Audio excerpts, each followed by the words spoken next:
반갑습니다. 이번 시간은 2021년 4월 3일에 시행된 소방관계법규 공채 문제 해설을 해보려고 합니다. 우선 미리 문제에 대한 평가를 한다면요.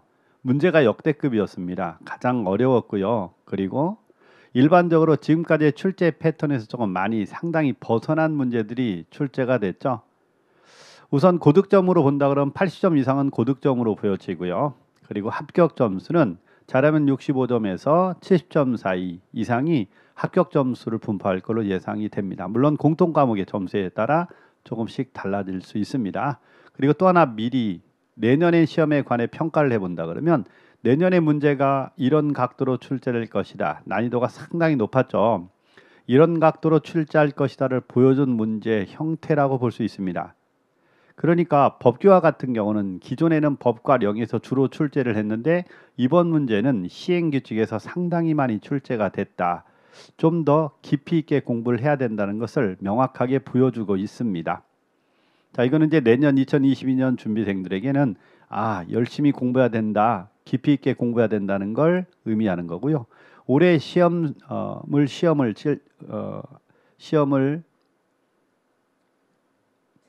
올해 시험에 응시한 학생들에게는 합격 점수는 70점 이상이면 합격 점수가 되겠구나. 그리고 역대급 문제로 어려웠다라고 생각하면 아주 정확한 표현이 될 것 같습니다. 물론 이제 선택 과목은 어려울수록 조정 점수가 높게 나오니까 오히려 좋은 겁니다. 자, 이제 1번부터 한번 설명을 해보도록 하겠습니다. 1번입니다. 소방기본법 및 간틈법 시행령상 화재 예방 조치 등으로 옳지 않은 것은 늘 옳지 않은 것을 이렇게 물어봤네요. 옳지 않은 것은 본부장 서장은 보관 기간이 종료되는 때에는 보관하여 있는 위험물 또는 물건을 매각해야 한다. 그렇죠. 매각 또는 폐기 처분해야 된다. 매각해야 한다. 맞습니다. 그리고 2번 위험물 또는 물건의 보관 기간은 공고하는 기간의 종료일 다음 날부터 딱 들어맞네요. 7일로 한다. 맞습니다. 3번 위험물 또는 물건을 보관하는 경우에는 그날부터 14일 동안 소방본부 소방서 게시판에 그 사실을 공고는 14일 맞네요.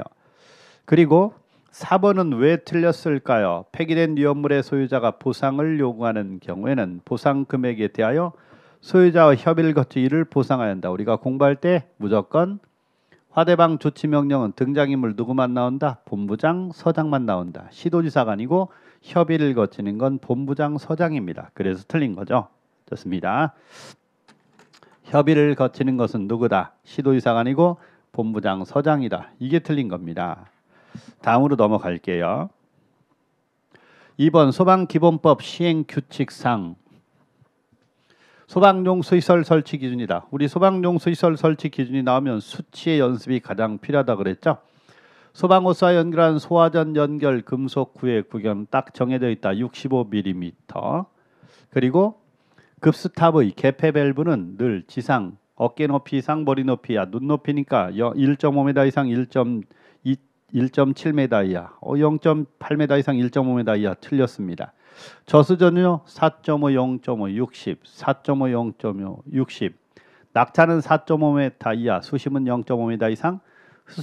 그리고 흡수관 투입구역의 구경, 사각형이면 한 변의 길이, 원형은 지름이 60cm 이상인데 또 하나 꼬박꼬박 읽어주라는 거. 상수에 연결하여 자동으로 급수되는 구조다. 우리 변기, 화장실 물통을 생각을 했죠. 수동 틀렸네요. 자, 이제 수동 요게 자동이 돼야 되고요. 이렇게. 그리고 이 높이는 1.5m 이상 여기 1.7m 이하가 돼야 됩니다. 이렇게 40mm가 아니고 65mm 이렇게 정해져 있는 거죠. 공업지역, 주거상업 공업지역은 소방대상물과 수평거리가 100m 이하가 되도록 할 것 딱 들어봤습니다. 정답은 2번만 맞네요. 2번만. 3번입니다. 소방기본법상 119 종합상 설치 및 운영 목적에 대한 설명으로 옳지 않은 것은 일단 119 종합상실의 설치 이거는 이제 규칙적으로 꼬박꼬박 읽어주기만 해도 되는 것들이죠. 보면 정보의 수집, 분석과 판단, 전파 그리고 상황관리, 현장 지휘 및 조정 통제 이렇게 꼬박꼬박 이렇게 표현되어 있는 거니까 읽어주기만 해도 돼요. 정답은 대응계획 및 실행 및 대응계획 실행 및 평가하고는 전혀 상관이 없습니다. 정답은 2번이고요. 그래서 우선 이제 기본 개념을 꼬박꼬박 읽어줄 필요가 있다. 이건 외우는 게 아니고 인지만 돼 있어도 충분히 알 수 있는 그런 것들이죠. 그 다음 4번 소방기본법상 한국소방안전원이 수행하는 업무. 안전원의 업무는 문장으로 돼 있기 때문에 우리가 어떻게 하라고 그래서요. 교육조사연구, 간행물 발간, 대국민 홍보, 행정기관이 위탁하는 업무, 안전관리에 필요한 업무 이렇게 하라 했죠. 한 번 더. 교육조사 연구, 여기 교육조사 연구 딱 들어가 있네요. 각종 간행물 발간, 대국민 홍보 딱 떨어지네요. 그럼 정답 몇 번이다? 1번 이렇게 딱 떨어지게 이렇게 되어 있습니다. 이제 배운 내용을 그대로 갖다 풀어주기만 하면 되죠. 그래서 무조건 어렵냐? 아니죠. 키워드를 가지고 열심히 연습하면 됩니다. 5번 소방기본법상 소방활동 종사명령이다. 종사명령. 명령권자는 그 현장이니까 청장, 본부장, 서장이 들어가고 본부장, 서장, 청장, 본부장 또는 서장이니까 본부장 또는 서장이라도 상관없습니다. 소방활동 종사명령을 할 수 있고 종사명령은 관할구역 안에 사는 사람, 관할구역에 사는 사람 맞네요. 현장에 있는 사람, 소방활동에 종사한 사람, 본부장, 서장으로부터 소방활동에 비용을 지급받을 수 있다. 비용 지급 돈이니까 누가? 시도지사가 되죠. 그러니까 본부장, 서장이 아니고 누구다? 시도지사가 이렇게 들어가줘야 됩니다. 우리가 배운 내용에 조심해야 할 것들이 그대로 다 등장을 했죠. 그리고 보호, 장구를 지급하는 등 안전을 위한 조치를 해야 한다. 맞습니다. 정답 몇 번이다? 3번. 어느 부분이 틀렸는지 정확하게 체크하고 넘어갈게요. 6번. 화재방, 소방시설 설치 유지 및 안전관리에 관한 법률 및 같은 법 시행령상 공동소방안전관리자, 우리가 특급 1급, 2급, 3급에 그리고 공동과 소방안전관리 보조자, 우리가 강의할 때 이렇게 했잖아요. 이미 출제된 건 1급과 소방안전관리 보조자가 출제가 됐으니 출제가 된다면 2급과 공동이 출제가 될 수 있다. 이렇게 했잖아요.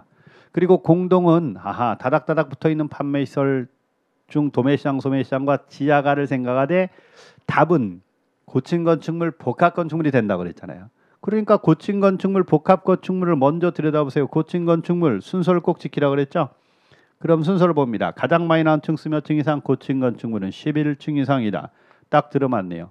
그럼 복합 건축물은 층수를 낮춰라. 그럼 5층 이상이지. 5층 이상이 5자 들어갔으니 연면적 얼마? 5,000제곱미터 이상. 3,500제곱미터 이상. 틀렸네요. 이게 5,000제곱미터 이상이 이렇게 들어가야 맞는 거죠. 정답 몇 번이다? 3번이 잘못됐네요. 우리가 배운 내용에 일사천리로 쫙 들어간다. 그러니 기본 개념을 제대로 공부한 사람은 시간도 조금 더 이렇게 짧게 문제 푸는 데 있어 시간을 줄일 수 있는 효과도 봤을 수 있습니다. 7번을 보면 화재방 소방시설 설치 유지 및 안전관리에 관한 법률 시행령상 소방용품 중 경보설비를 구성한 제품 또는 기기다. 우리 경보설비 그렇지 않아도 어차피 출제될 만한 건 뭐밖에 없다. 소방용품밖에 없다. 형식 승인, 제품검사 변경 승인은 누구다? 소방청장이니까. 그리고 방법 절차 들어가면 다 행정안전부령. 낼 만한 건 뭐밖에 없다. 소방용품밖에 없다. 그럼 첫 번째 4개의 단어를 외워라. 소화기구, 소화약제 외 이것을 이용한 간이소화연구는 제외입니다. 그리고 경보설비에서는요. 수감중 발음이라고 외우라고 그랬죠. 수신기, 감지기, 중계기, 발신기, 음향장치, 수감중 발음, 경종만 해당입니다. 그리고 피난사다리 구조대 완강기, 가로해 놓고 간이완강기 및 지지대를 포함이다. 그리고 공기호흡기, 충전기를 포함이다. 이렇게 하라고 그랬잖아요. 그러면 수감중 발음, 수신기, 감지기, 중계기, 발신기, 음향장치 무조건 들어가고요. 그리고 경보설비에 가스두설 경보기, 누전 경보기, 경보자가 붙는 게 경보설비인데 차단 이게 틀렸잖아요. 이렇게 누전 경보기인데 경보자가 붙어야 되는데 차단 들어갔죠. 잘못됐네요. 정답 몇 번이다? 3번 이렇게 됩니다. 그러니까 열심히 반복하면 그게 답이 시원시원하게 볼 수 있더라. 어차피 나올 만한 거 우리가 예상했던 건데 그죠? 그럼 8번으로 갑니다. 8번 화재방 소방시설 설치 유지 및 안전관리에 관한 법률, 시행령상 간이 스프링클러 설비다. 실은 이제 이런 것들이 좀 어려운 거죠. 스프링클러 설비, 문, 판, 창, 천, 층. 그런데 간이 스프링클러 설비예요. 그래서 우리가 늘 머릿속에 기억해야 되는 거. 근린생활시설 중 근린생활에서 사용하는 부분에 바닥 면적 합계는 1000제곱미터 이상 1000. 교육연구시설 내 합숙소 연면적은 얼마다? 100제곱미터 이상 딱 들어맞네요. 그리고 부수적으로 좀 더 많이 읽어줘라. 이거는 외워서 되는 게 아니고 인지력을 키우면 숙박시설 중 생활용 숙박시설로서 해당 용도로 사용되는 바닥 면적 합계가 500이 아니고 얼마가 된다? 600제곱미터 이상이거든요. 그래서 이 부분이 틀린 겁니다. 이렇게 근린생활시설 중 의원, 치과의원, 한의원으로서 입원실이 있는 시설. 그러니까 이런 문제들은 외우는 게 아니고 인지력을 키워서 푸는 거니까 꼬박꼬박 읽어주라고 했던 거예요. 정답은 4번이 잘못됐습니다. 그리고 9번 화재방 소방시설 설치 유지 및 안전관리에 관한 법률 시행 규칙상 종합정밀 점검에 대한 설명을 옳은 것이다. 하하. 종합정밀 점검 작동 기능 점검은 우리가 구별할 때 점검 횟수가 우선 출제될 수 있다. 작동 기능 점검은 연 1회 이상, 종합정밀 점검도 연 1회 이상이지만 특급 소방안전관리 대상물은 반개 1회 이상.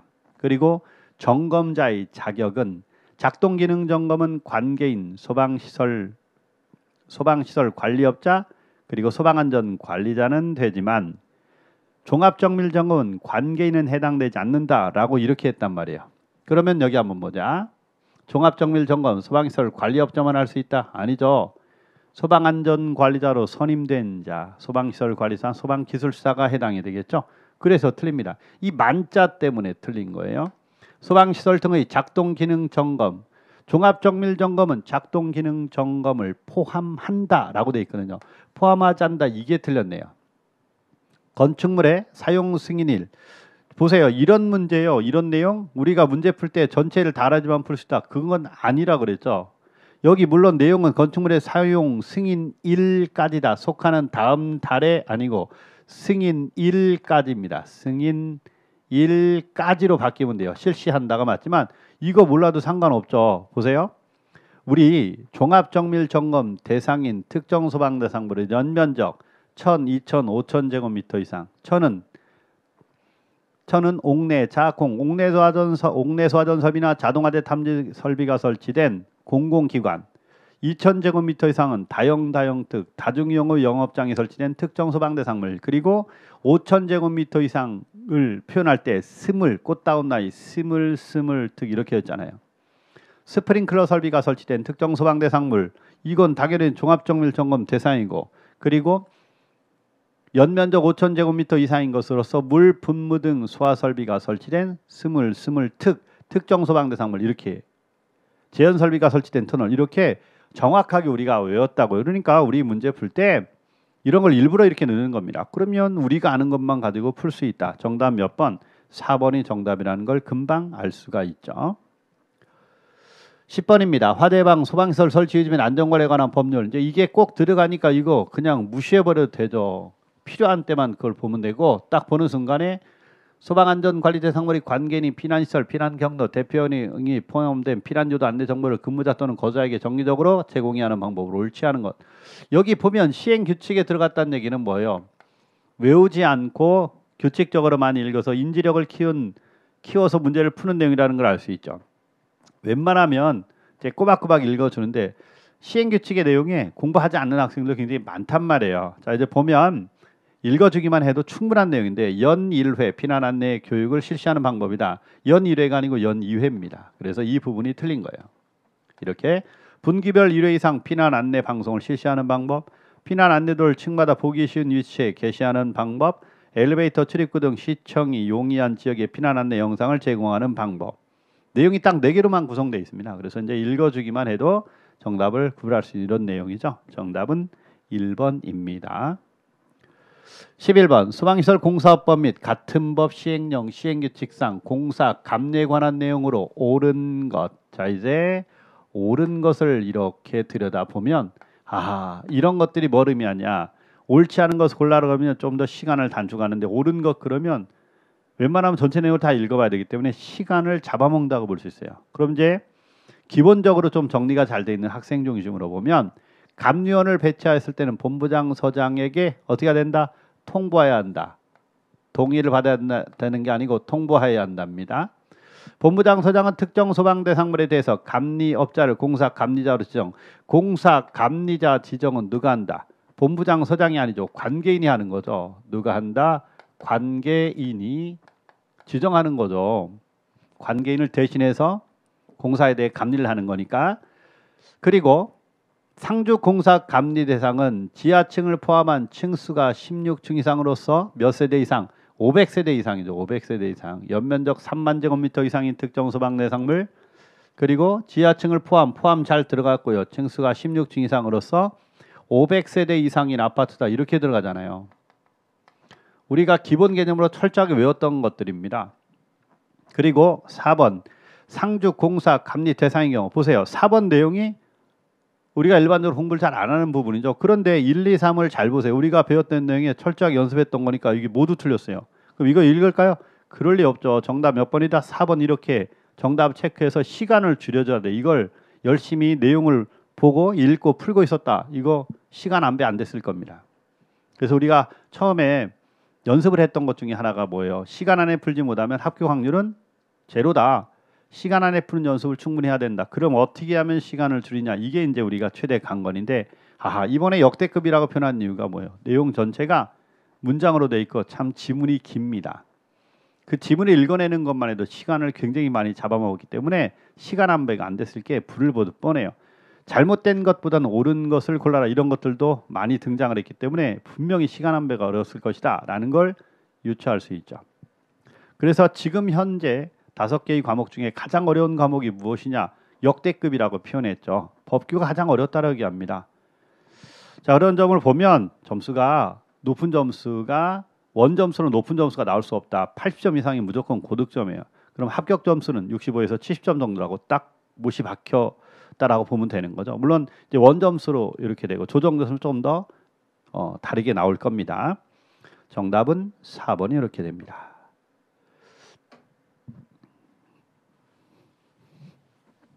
12번 소방시설 공사업법에 규정한 내용으로 옳지 않은 것 공사업법에 규정한 내용. 그럼 공사업법에 있는 관계된 모든 내용을 다 넣어도 된다는 얘기예요. 이 내용 저 내용 뭐 앞뒤 상관없이 다 넣는다는 얘기예요. 연관성 없이 막 넣어도 된다는 얘기거든요. 관계인 또는 발주자는 소방시설 공사 등을 도급할 때는 누구에게 도급해라? 등록한 자 업자에게 도급해라. 맞네요. 2번 본부장 서장은 완공검사나 부완공검사를 하였을 때는 완공검사 증명서나 부완공검사 증명서를 발급해야 한다. 발급은 누가? 본부장 서장이. 맞네요. 관계는 하자 보수 기간에 소방시설 공사의 소방시설의 하자가 발생했을 때는 공사업자에게 그 사실을 알려야 하며 통보를 받은 공사업자는 며칠 이내에 보수. 우리가 늘 기본적으로 하는 거죠. 가장 쉬운 내용이네요. 3일 이내 하자를 보수하거나 하자 통보를 기록한 하자 보수 일정을 기록하는 하자 보수 계획을 관계인에게 서면으로 알려야 한다. 이렇게 들어갔죠. 좋습니다. 정답은 3번이 잘못됐네요. 이와 같은 경우는 너무 정확하니까 이제 4번 내용을 별로 의미를 두지 않죠. 여기 보면 정당 사유 없이 1년이 지날 때까지 영업을 시작하지 않냐거나 계속하여 1년 이상 휴업함으로써 이제 내용이 들어가는 건 맞아요. 그 대신 어디에 초점을 둔다? 과징금이죠. 과징금. 그럼 이제 우리가 공부한 거 관리업과 시설업은 과징금이 얼마다? 3천만 원 이하고, 그리고 위험물 안전관리법에서는 제조소 등은 2억 원 이하다. 이렇게 연습했으니까 이제 딱 들어봤습니다. 정답은 3번이 정답입니다. 13번 소방시설 공사업법 시행규칙상 소방기술과 관련된 자격, 경력, 학력 인정 범위에 관한 내용으로 옳은 것은, 여기 보세요. 옳은 것은 보면 감리원회, 그리고 기술자, 다시 또 기술자, 그리고 감리원이 나왔습니다. 이런 문제에 숫자에 굉장히 많은 반복이 들어갑니다. 이걸 과연 맞추려고 공부를 할까요? 물론 공부를 할 수도 있죠. 그런데 우리는 이런 거 과감하게 버리죠. 수치의 혼돈이 너무 많이 일어나기 때문입니다. 물론 이제 재수 3수를 하고 있는 학생들에게는 규칙적으로 읽어서 개념을 잡을 수 있도록 인지력으로 문제 풀수록 유도는 합니다. 그렇지만 1년이란 기간 동안에 이 정도까지 잡아낸다는 건 쉬운 일은 아니에요. 그래서 결코 추천하는 내용은 아니다. 조금 내용을 어차피 나왔으니까 이제 우리가 준비는 해둬야 되겠죠. 다음에 2022년에 시험 본 응시하는 학생들은 이에 관계된 내용도 이제 규칙적으로 공부해서 잡아나갈 수 있도록 노력을 해야 됩니다. 그러면 옳은 것, 그러니까 이것도 마찬가지 시간을 잡아먹는다는 얘기예요. 소방공무원으로 3년간 근무한 경력이 있는 사람은 중급 감면이 아니고 초급 감면의 업무를 할 수 있습니다. 초급 감면의 자격이에요. 이렇게 3년 이상 근무하면 3년 이상 근무한 경력 있는 소방공무원이 초급 감면의 자격이 주어지기 때문입니다. 학사학위를 취득한 후 소방 관련 업무를 10년간 수행하려면 특급이다. 특급 감면은 이거 10년이 아니고 12년 이상 수행한 사람이 업무를 수행한 사람이 특급 기술자의 자격이 주어져요. 그래서 이제 10년간이 아니고 12년 이상이 돼야 된다. 소방시설 관리사 자격을 취득한 후 소방 관련 업무를 3년간 수행한 사람은 특급 기술자의 업무를 수행할 수 있다. 이제 특급 기술자, 소방시설 관리사 자격을 가진 사람은 5년 이상입니다. 3년이 아니고 5년 이상이다. 이렇게 특급 기술자의 자격이 주어집니다. 그래서 이제 3년간이라 틀린 거예요. 5년 이상인데. 그럼 5년 이상에 해당되지 않으니까 틀린 거고, 소방설비기사, 기계 분야 자격을 취득한 후 소방 관련 업무를 8년간 수행한 사람. 자, 여기 기사라고 돼 있죠. 기사는 8년간. 조건은 특급 감면은 소방설비기사로 8년 이상 근무한 경력 있는 사람, 업무에 수행한 사람입니다. 그러면 소방설비 기사가 아니고 산업기사는 12년 이상이 되는 거고요. 그러니까 8년이니까 8년 이상이 포함되죠. 기사 맞습니다. 특급 감리원 맞아요. 정답은 4번이 정답입니다. 그리고 14번 소방시설 공사업법상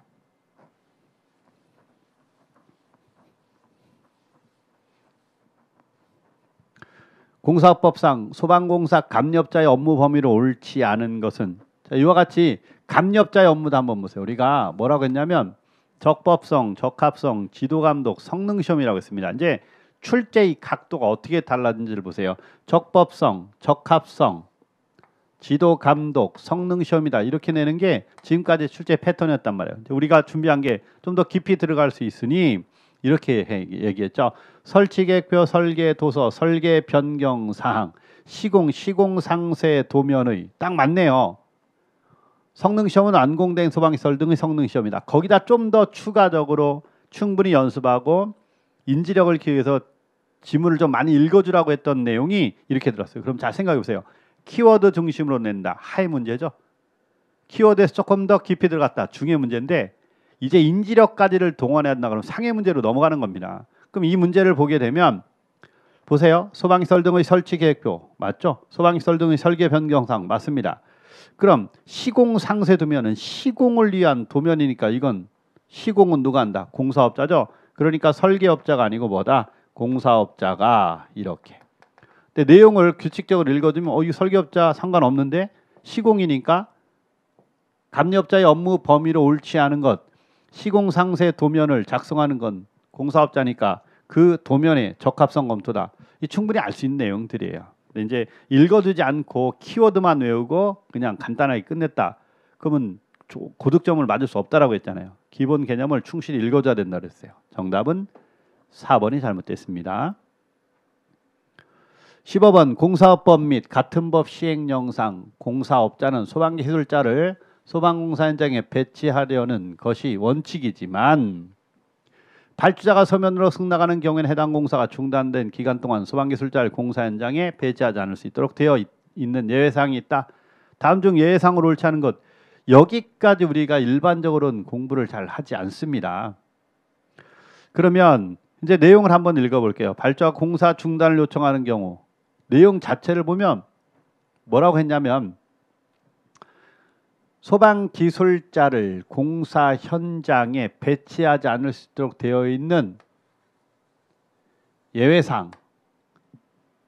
그럼 어떤 경우냐? 발주자가 공사 중단을 요청한다. 공사를 안 하는데 소방기술자를 배치할 필요가 없는 거죠. 감면이 공사 중단을 요청하는 경우도 아니지. 감면하고는 전혀 상관이 없죠. 정답은 2번입니다. 민원 또는 계절적 요인 등으로 인하여 공정위 공사가 일정 기간 중단된 경우다. 맞습니다. 그리고 예산 부족으로 발주자의 책임이 있는 사유 또는 천재지변 등 불가항력으로 공사가 일정 기간이 중단되는 경우는 소방기술자를 배치할 필요가 없는 거죠. 정답 몇 번이다? 2번이 정답입니다. 감면이 공사 중단을 요청하는 게 아니고 발주자가 공사 중단을 요청하는 경우만 해당이 돼요. 이 요청하는 경우에는 정답은 2번입니다. 정답은 2번입니다. 16번 이 부분도 한번 들여다보면요. 우리가 어느 부분이 어렵냐, 보유공지가 어렵냐, 펌프가 어렵냐 이 내용을 보게 되면 우리가 지정 수량할 때도 이제 여기 5개 탱크 저장소와 5개 저장소는 보유공지가 수치 이렇게 열어 있잖아요. 3, 5, 9, 12, 15m 이상이다. 3, 5, 9, 12, 15m 이상. 그리고 지정 수량을 이렇게 했죠. 500배, 1000배, 2000배, 3000배, 4000배, 500배, 1000배, 2000배, 3000배, 4000배 이렇게 연습을 했단 말이에요. 이렇게 4000배다. 그러면 500배 이하는 3m 이상, 500배 초과 1000배 이하다. 650배는 500배 초과 1000배 이하니까 5m 이상이 이렇게 되는 거거든요. 그러니까 여기가 5m 이상이 이렇게 되는 거고, 우리가 이제 읽어주기만 해도 이제 규칙이 부여되면 이런 정도는 쉽게 할 수 있다고 그랬어요. 그런데 그냥 강제로 외운다 그러면 얼마나 어렵겠어요. 우리가 가로로 외우는 게 아니고 이렇게 수치와 배수 관계만 따로 외워서 접목시키는 연습을 했죠. 펌프 설비 주위엔 너비 3m 이상의 공지를 보유해야 한다. 다만 방화상 유용한 격벽을 설치하는 경우와 제6류 위험물 또는 지정 수량의 10배 이하의 위험물에 5개 저장 탱크 펌프 설비에 있어서는 그러하지 아니하다. 이렇게요. 자, 그래서 정답은요. 순서대로 5, 3, 10배가 되는 거니까 정답은 3번이 이렇게 됩니다. 이렇게. 17번 위험물 안전관리법 시행규칙상 제조소의 환기 설비의 기준에 대한 설명을 옳지 않은 거.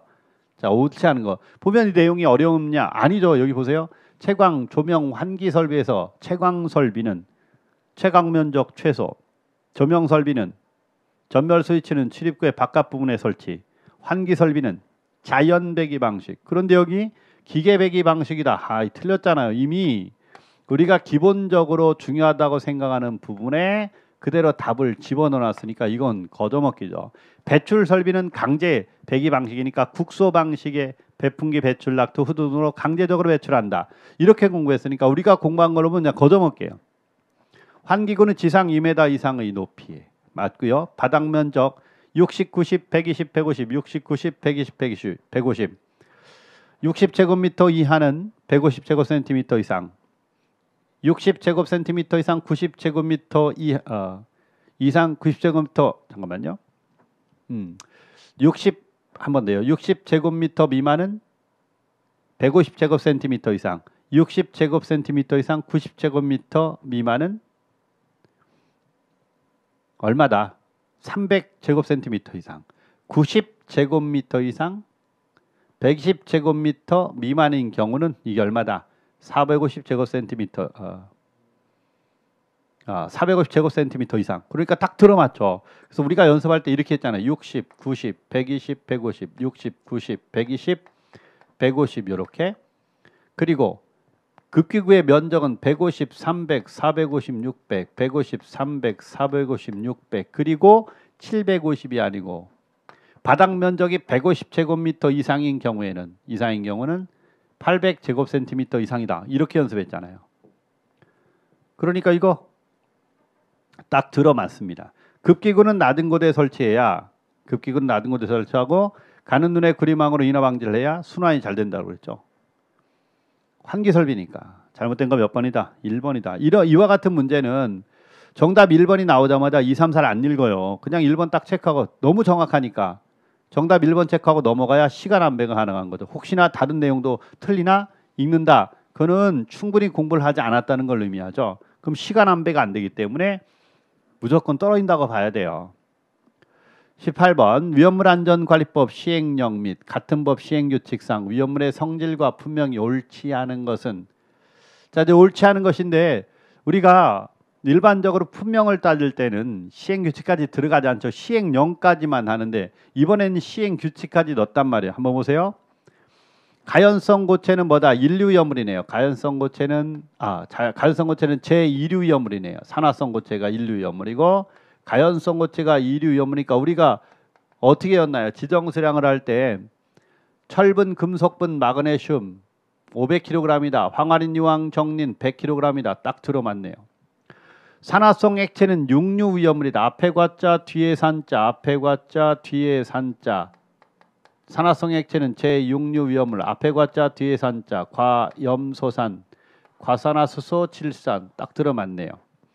산화성 고체를 잘 보세요. 산화성 고체는 1류위험물입니다. 그럼 염료자와 무기, 과산화물이에요. 제1류위험물, 염료자와 무기, 과산화물.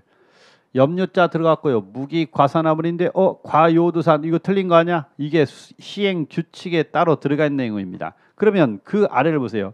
이게 틀렸나? 그런데 4번을 보면 자연 발화성 및 금수성 물질이니까 제3류 위험물이라고요. 그러면 제3류 위험물은 나트륨, 칼륨, 알킬리튬, 알루미늄, 그리고 지정수량 10kg, 황린, 지정수량 20kg. 그런데 아조화합물 어디서 많이 봤나요? 우리 오류염물. 물론 시행규칙의 내용을 넣었지만 우리가 배운 오류염물, 이건 제5류염물, 유기과산화물과 질산 에스테르류, 그리고 니트로화합물, 니트로소화합물, 아조화합물, 디아조화합물, 히드라진 유도체, 지정수량 200kg 이렇게 외웠잖아요. 그러니까 이게 오류염물 정확하기 때문에 시행규칙까지 들어가지 않아도 충분히 4번 가지고 답을 구분할 수 있다, 그 얘기예요. 규칙적으로만 반복했다 그러면 이건 분명히 품명 가지고 문제를 푸는 거니까 예측했던 거고 정확하게 출제가 됐습니다. 정답은 4번이고요. 19번 위험물 안전관리법 시행령상 정기점검 대상인 저장소. 실제로 이 문제 보고 깜짝 놀랐습니다. 출제가 된 게 3년간 출제된 건 봤지만 4년째 출제된 건 이 문제 처음 봤어요. 그런데 우리가 이미 출제된 문제를 공부를 할 때 정기 점검 대상인 저장소는 첫 번째가 관계인이 예방 규정을 정해야 하는 제조소에다가 예방 규정을 정해야 하는 제조소 등 이렇게. 그런데 여기서도 왜 쉽지 않다라고 얘기하느냐면요. 우리가 정답이 될 만하면 중심이 되는 부분은 다 정해져 있다라고 했죠. 첫 번째 지정수량의 10배 이상의 위험물을 취급하는 제조소나 일반 취급소. 어느 부분에서 등장을 했는지 보세요. 그러니 이건 암기라기보다는 인지력에 의해서 누가 더 많이 반복했냐에 따라서 정확도가 나타나는 그런 유형의 문제입니다. 한번 들여다보세요. 두 번째 지정수량의 하나는 100배 이상, 하나는 150배 이상. 우리가 중점을 뒀던 부분을 한번 들여다보세요. 이렇게 이상, 그리고 지정수량의 몇 배 이상? 200배 이상의 위험물을 취급하는 위험물을 저장하는, 이건 5개 저장소, 그리고 이 가운데 있는 게 옥내 저장소. 200배 이상은 5개 탱크 저장소로 일단 우리가 이렇게 외운단 말이에요. 그리고 안반 탱크 저장소와 이송 취급소다. 보세요. 중심이 되는 내용은 이미 출제가 됐습니다. 안반 탱크 저장소와 이송 취급소. 출제자는 기존에 출제됐던 지문을 다시 넣는 걸 굉장히 극도로 싫어하는 것들이 굉장히 역력하게 보입니다. 보면 그 당시에 등장시키지 않았던 안반 탱크 저장소나 이송 취급소, 안반 탱크 저장소나 이송 취급소가 이게 해당이 되거든요. 자, 이제 정기 점검 대상인 제조소는 관계인 예방 규정을 정해야 하는 제조소 등과 또 뭐가 있나요? 관계인 예방 규정을 정해야 하는 제조소 등과, 그리고 지하 탱크 저장소, 지지 이렇게 읽거든요. 이동 탱크 저장소, 지하 탱크 저장소, 이동 탱크 저장소. 그리고 지하에 매설된 탱크가 있는 제조소나 주유 취급소, 일반 취급소. 이거는 제조소나 주유 취급소, 일반 취급소예요. 이 부분도 한번 들여다보세요. 어느 부분으로 손을 댔냐면 지하 탱크 저장소와 이동 탱크 저장소, 지하 탱크 저장소와 이동 탱크 저장소를 손을 댔습니다. 중심이 되는 내용은 빼고 이렇게 부수적으로 인지력으로 키워야 될 문제들에 굉장히 많은 어떤 중점을 두었던 문제로 구성되어 있습니다. 인지력에 의해 문제를 풀어야 되는, 의식적으로 외우는 것보다는 인지력으로 문제를 푸는 것들이 상당히 많이 등장이 됐어요. 그러니까 이건 정답 몇 번이다. 옥내 탱크 저장소하고는 전혀 상관이 없습니다. 정답은 1번 이렇게 됩니다. 20번 위험물 안전관리법 시행규칙상. 이 부분도 한번 잘 들여다보세요. 이 부분 시행규칙상에 낼 만한 내용이 아닙니다. 작년에 이제 출제는 됐죠. 경부설비에 대해서. 뭐라고 되어 있냐면 이제 한번 읽어주기만 해도 충분한 내용인데, 위험물 안전관리법 시행규칙상 제조소 등에 설치하는 소방시설 설치에 대한 내용을 옳지 않은 것 보면, 제조소 등에는 화재 발생 시 소화가 곤란한 정도에 따라 그 소화에 적응성 있는 설비를 설치해야 된다는 종류가 뭐냐면 소화 설비와 그리고 경보 설비와 피난 설비 이렇게 세 개만 있습니다. 내용 상관없어요. 소화 설비, 경보 설비, 피난 설비밖에 없습니다. 소화 활동 설비 자체는 없어요. 규정에. 내용 볼 것도 없습니다. 정답 몇 번이다? 2번이 이렇게 되는 거예요. 그러니까 이런 걸 들여다보면 일반적인 문제에서는 출제한 것에 흔적이 없습니다. 거의 대부분이 충분히 검토하고 그리고 암기한 어떤 그런 부분에서는 철저하게 배제가 되고, 이미 출제된 문제에서는 철저하게 배제되고, 그 외의 부수적인 부분에서 철저하게 문제를 이렇게 출제를 했다. 그러니까 일반적인 문제라기보다는 충분한 연습과 그리고 인지력을 키운 학생들이 그래도 좋은 점수를 맞을 만한 그런 문제로 구성되어 있다. 다시 말해 어려웠다. 역대급이라는 표현이 맞습니다. 우리가 일반적으로 거기까지 공부하기는 어려운 부분까지도 감안해서 출제를 했으니까요. 자, 이미 시험은 끝났습니다. 이렇게 어려우면 조정 점수가 다시 올라가게 돼 있으니까 충분히 끝까지 여러분들의 원 점수 가지고 점수가 좀 안 좋은 친구들은 원 점수로 슬퍼하지 말고 조정 점수로 나오는 걸 기다렸다가 그때 한 번 더 체크해보고 그리고 시간적 여유를 두고 충분히 검토해 보도록 하세요. 자, 오늘은 이걸로 설명을 마치도록 하겠습니다. 감사합니다.